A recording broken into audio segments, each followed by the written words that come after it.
So you'll never guess where I've been. Um, I went to the funeral, and first off, I decided to take the high road with my uncle.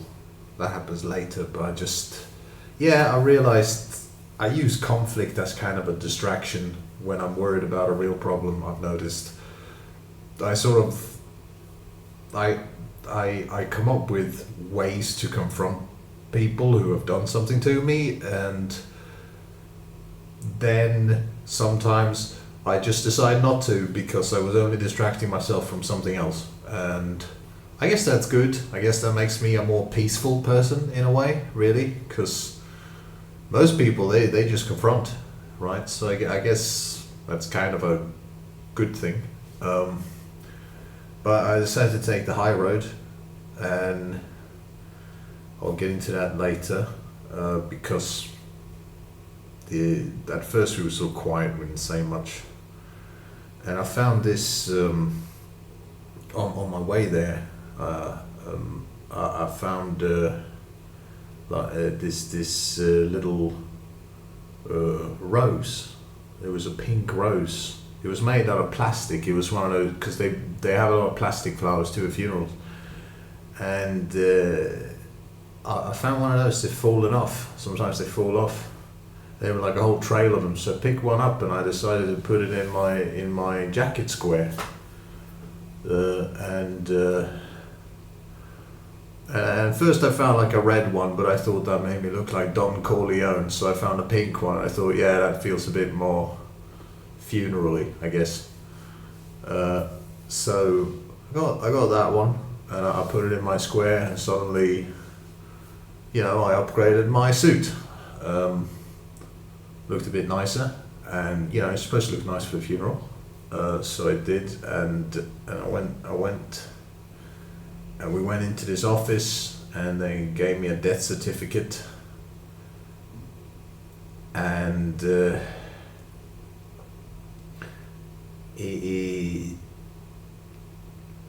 I don't know. Apparently, I'm supposed to do something with it. I'll figure it out later.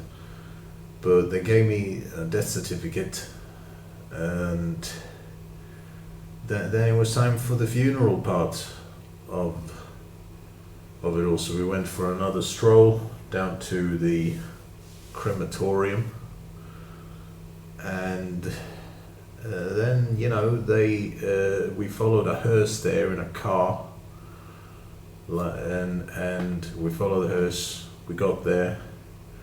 I didn't really understand what I mean. I understood the necessity for the hearse, but it was really a short walk. I don't know why we had to follow the hearse in a car, but I guess it's tradition or something.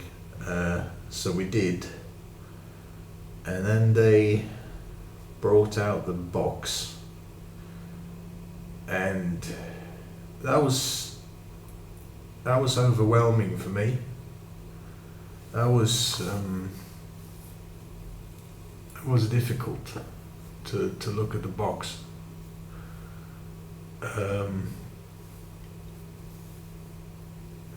So I took a moment to kind of collect myself a little bit. The two best word I can think of is orderlies. I don't know what you call it when someone's a bit more horizontal, but they sort of they handled the coffin and everything. I don't know if they're pallbearers because I think that's part of like a ceremony.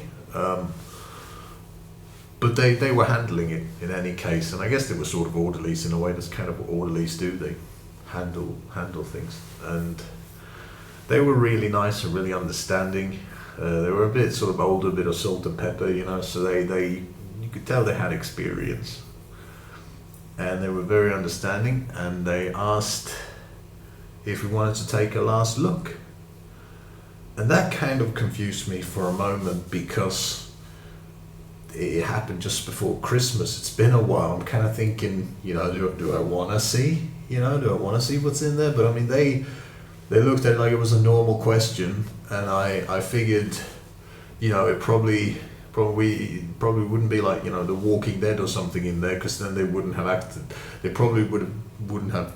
They would have just stopped asking people that for a while. So, then I realized, of course, morgue freezers, stuff like that probably looks normal. I thought, in for a penny. So I thought, yeah, okay.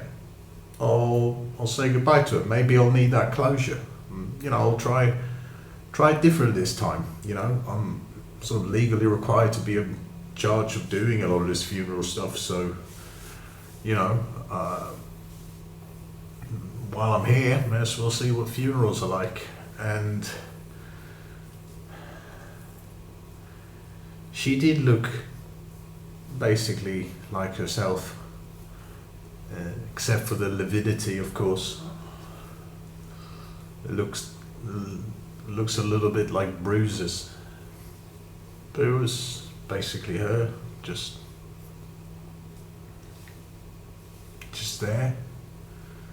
And they had, she was wrapped in some sort of blanket, I think, and she did kind of look like she was sleeping, only with lividity, really. And yeah, I said goodbye to her, and then I did a small prayer, because the other two of my family are atheists, so which fair enough. I don't judge anyone's views like that or anything. It's just, we don't even talk about it, to be honest. It's not really a big deal. They're atheists, not new atheists, and they, they appreciated the tribute. They can still understand that I'm being thoughtful, obviously, and like I'm not a very religious person in the way most people think of it. It's sort of personal for me. I just I've seen I've been in some tough situations, and I've seen a couple of miracles. It's really that simple. I got certain reasons to believe. And then I went outside and I had a smoke. I sort of quit for a while, and then this whole grief thing happened. My nerves were shot, and I thought,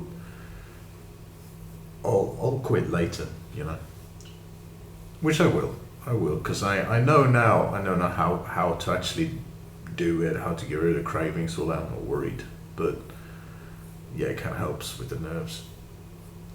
And then I said, actually, hang on a minute. I told the orderlies, and I turned around, and I got the flower out. I said, would you mind opening that up again? And they did, and I gave her a little roast, because she liked stuff like that. She was very, very creative. She liked art and designing things and stuff. She would have appreciated that. She liked little knickknacks and stuff. It's the sort of thing she put on a keychain. And yeah, just still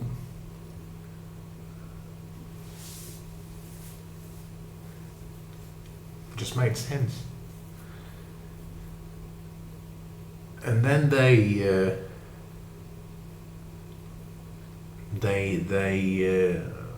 open up this door, and there was this window next to the door, and they asked, would you like the window open? And apparently you could see it happen. Now the way it happened, when my granddad told me, the way it happened for him was that they opened that window and they actually saw the live burning, like in Star Wars or King of Thrones or something. But apparently they stopped doing that. And what you instead saw was when they just put her into the incineration place, and the door sort of closed. I think they closed from bottom up, actually. Maybe I'm misremembering, but it was just like it was a psychological thing. It was closure. Like you see that go down, and you think, that's final. It's over. And I don't know why, but for me, like I thought it was going to be a live burning. That's what I was told, and I had such mixed feelings about it. But at the same time, I've never really been bothered by morbid things. Like I'm not saying I like it necessarily. I mean, it's death, but I guess I have that thing that a lot of doctors have, where you can kind of look at it and it doesn't bother you, not because you're a insensitive person, but just because you find it unnecessary to react, I suppose. Because if you look all shocked and scared and feel sick or whatever, then like, how's that helping you? If you can avoid it, then you might as well. I'm not being unsympathetic to people who are squeamish about that sort of thing. I just mean, actually, that is a good point. You have all these doctors, they can look at dead people all day, and they, for the most part, very compassionate people who do something very important. Meanwhile, what was his name? Himmler, Hitler's friend Himmler, he got squeamish at the sight of blood. So I guess that doesn't really say much about what kind of person you're dealing with, really. But I had mentally prepared myself for this live burning, and the way I figured is, these are 1,000-year-old funerary rites. People keep doing it for a reason, even if it seems weird and messed up. Maybe it helps people get closure. Maybe it helps them move on. Maybe, I just kind of decided to kind of have some humility there, I suppose, and just kind of figure that we wouldn't be doing this if it wasn't helpful.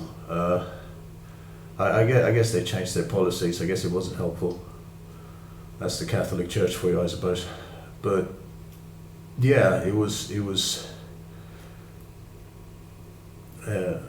strange. But I thought I was going to see that, and to be honest, either way worked. Like the whole just seeing the door closed, that was literally closure. That was fine. That worked too. I guess they figured out that was a better way of doing it. And also, I guess, curiosity in a way. I'm interested in science and nature. It's not every day you can sort of see decay that way. You can sort of see what happens after death. It kind of helps you, I don't know, maybe confront your mortality a bit, become a bit more life affirming. I don't know, but yeah, I thought about it some. I thought, am I ready for this? Can I do this? And it turns out it didn't even happen. But yeah, I'm when it comes to a lot of those things, sort of unexpected situations in life, I usually listen to experience, so that's why I kind of went along with it. Oh yeah, my uncle, should tell you about that. I apologize. Don't worry, I'll mute myself.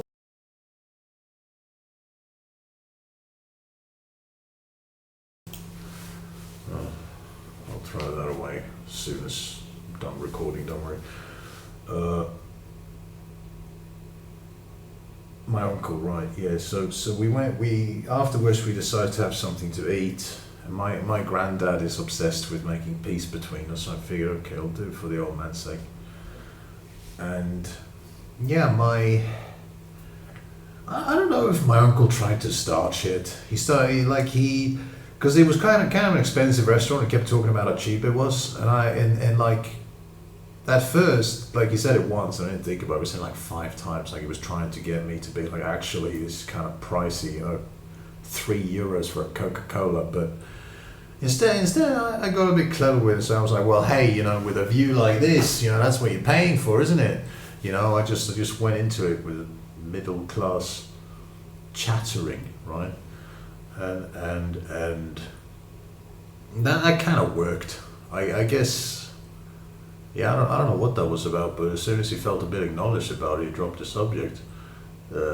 So, yeah, maybe he was just trying to break the ice, but there was a part where, because my uncle, he drove us there, because the funeral required a vehicle, and so we could follow the hearse, which again, walking distance, I don't get it, but maybe it was different, maybe the crematorium used to be further away or something, but yeah,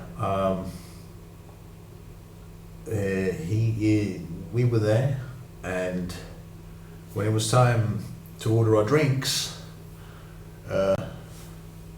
my granddad, he wanted a beer, and my uncle wanted a beer. And when he was about to order a beer, I asked him, hey, you're driving my granddad home? And he said, I don't know. So I told him, you should think about him too, And I just said it like that. I was just blunt. I wasn't being mean, I wasn't being judgy. I had no interest in being that, but seriously, he should think about my granddad too. And he did, and like, it just went quiet there for a bit. It wasn't resentful or anything, it was just more like, yeah, okay, that's actually a good point. We were just at a funeral. And my granddad, he spoke up a couple of minutes later, and he started suggesting different travel arrangements. It was like, it kind of got through to them that when I'm being blunt, I'm not being mean, I'm usually saying something kind of important, or at least I try to. I'm just wasting their time being fussy. They finally realized that, oh yeah, drink driving kills people and death is real, actions have consequences. And suddenly, yeah, they stopped treating me like I'm always complaining about stuff, and kind of had an introspective moment and realized that, yeah, maybe they don't have plot armor, maybe this stuff matters. And after that, things just kind of took a different turn, and we started talking, and yeah, I feel better. Like I'm more relaxed. I don't feel as tense. Right? I feel a bit of tension right now in my back, like sensory tension. But I think that's just because I'm in front of a camera. Just any feeling of being observed kind of makes me tense. I think that's just, I don't know, for Darwinian reasons, I guess. First step to becoming food is being observed. That's my theory. And yeah, we talked, and we made peace, and it's all right. I mean, I still don't approve of a lot of bad stuff he does, but I mean, if he does something good, then he does something good. I mean, this was, yeah, it was good. He won't be crashing his car into people. That's good. I think he finally took it seriously, what I've been trying to tell him, instead of getting all defensive and being a dick about it. So that I'll take that W. Made the road safer for people. I went to one funeral, prevented a couple of others. Maybe, I shouldn't give myself too credit. It's all hypothetical. But I'm just saying, drink driving is bad. So, yeah, it kind of went well after all. And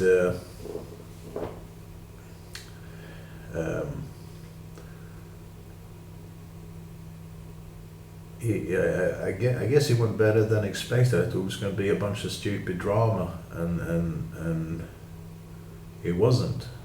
And I guess the big lesson here is that, you know, a lot of people on the spectrum, we have an instinct to take the high road. I think the word sense of justice is often used, which is fair enough. That's basically what it is. But like that exact phrasing is used in the same way as people say, you know, stimming and spectrum and so on, like it's a phrase, sense of justice. And I guess it comes from that. There are just some rules you don't break. Even if you want to, when you try to, you just can't.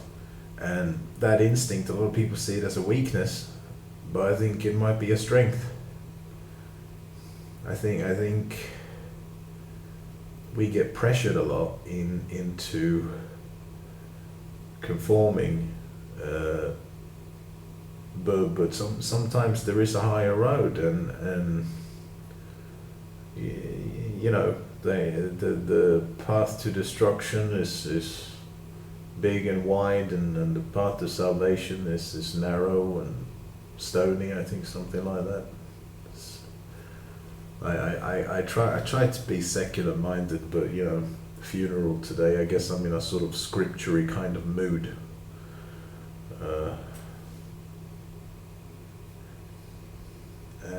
But you know, I don't want this to turn into like a religious thing or anything, so forget I said that.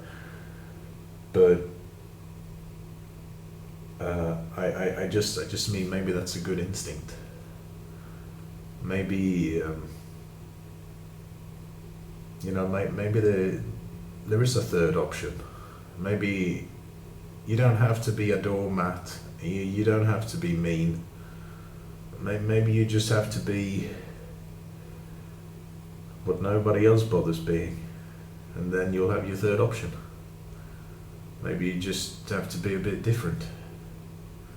You know, life is full of all these false dichotomies.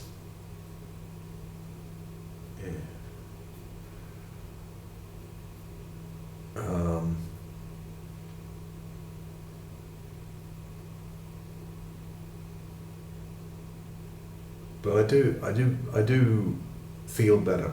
I feel like my nerves aren't nearly as racked as before. I feel like I've been very calm today.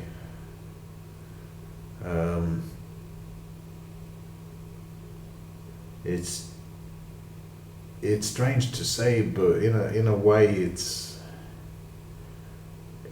been a day of relief. You know, I've been grieving a lot. You know, I've been doing that for a while, and now I feels like I'm almost finished with it. At least, you know, the difficult part of it.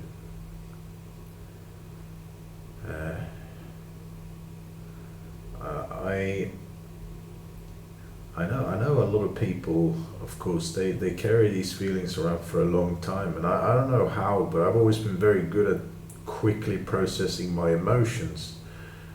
And to be fair, I think that's also because I've been pressured into doing that. To be fair, you know, if you're an autistic kid at school, you know, you're always, at least in the 90s, I don't know how it is these days, but I haven't heard a lot of good things about the school system, so I mean, I suspect they figured out a new way to abuse the autistic kids. Probably, I don't even want to think about it, but back then at least, you know, you had all kinds of bad emotions. Like school was just constant depression. It was the place. It was like a place of fear. It was a place of alienation. It was a place where you did everything wrong, and you were always in people's way, and you were just seen as a constant waste of time and resources. You know, you don't feel like the teachers are interacting with you because, you know, you're a kid who needs preparing for life. It feels like they're interacting with you because they're legally mandated to. You're just a very unwanted fixture. That's kind of, being on the spectrum in the 90s, kind of school was like, it's probably a bit like being a gay kid in the 90s, going to school, probably sort of just hostile territory, feel like you're always behind enemy lines. And yeah, it's difficult. And